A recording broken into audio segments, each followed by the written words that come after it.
நடிப்புலகின் super star Rajinikanth குறித்து தற்போது பரவிக்கொண்டிருக்கும் ஒரு பெரிய செய்தி ரசிகர்களை அதிர்ச்சியில் ஆழ்த்தியுள்ளது. என்னங்க எனக்கு ஒண்ணுமே புரியல. அதுதானப்பா எனக்கும் புரியல. Welcome to Arima media.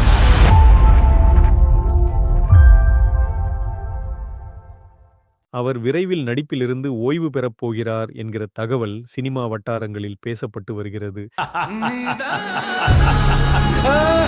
சமீபத்தில் லோகேஷ் கனகராஜ் இயக்கிய கூலி படத்தில் ரஜினி நடித்தார். அது மிகப்பெரிய வெற்றியை பெற்றது.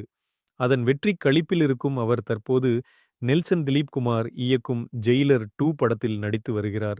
இதில் ரம்யா கிருஷ்ணன், எஸ்.ஜே. சூர்யா, யோகி பாபு, சுராஜ் வெஞ்சரமூடு உள்ளிட்ட பலர் இணைந்து நடித்துள்ளனர். ஜெயிலர் 2 ரசிகர்களிடையே மிகப்பெரிய எதிர்பார்ப்பை ஏற்படுத்தியிருக்கிறது. இதற்கு பிறகு ரஜினி சுந்தர் சி இயக்கத்தில் நடிக்கவிருக்கிறார் எனவும் தகவல் வெளியாகியுள்ளது.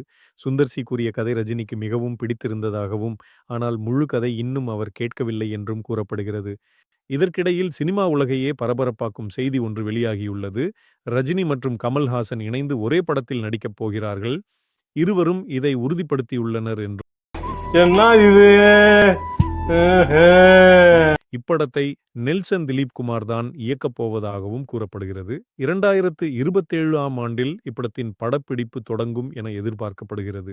மேலும் இப்படத்தை கமல்ஹாசனே தயாரிக்க உள்ளார் என்பது ரசிகர்களுக்கு இன்னொரு சுவாரஸ்யமான தகவல். பயங்கரமான சினிமா பார்க்க போறோம். கமல் ரஜினி இணையும் படம் தமிழ் சினிமா வரலாற்றில் மறக்க முடியாத தருணமாக அமையும் என்பது உறுதி. ஆனால் இதுவே ரஜினியின் கடைசி படமாகும் என பல வட்டாரங்கள் கூறுகின்றன. அதன்பின் அவர் நடிப்பிலிருந்து ஓய்வு பெறலாம் என சினிமா வட்டாரங்கள் தெரிவிக்கின்றன. 74 வயதிலும் தன் ஆற்றல் மற்றும் ஆர்வத்தால் ரசிகர்களை கவர்ந்து வரும் ரஜினி, ரசிகர்களுக்கான அன்புதான் என் ஒவ்வொரு படம் என்று கூறியிருந்தார். எனவே இந்த ஓய்வு பற்றிய செய்தி ரசிகர்களை பெரும் வருத்தத்தில் ஆழ்த்தியுள்ளது.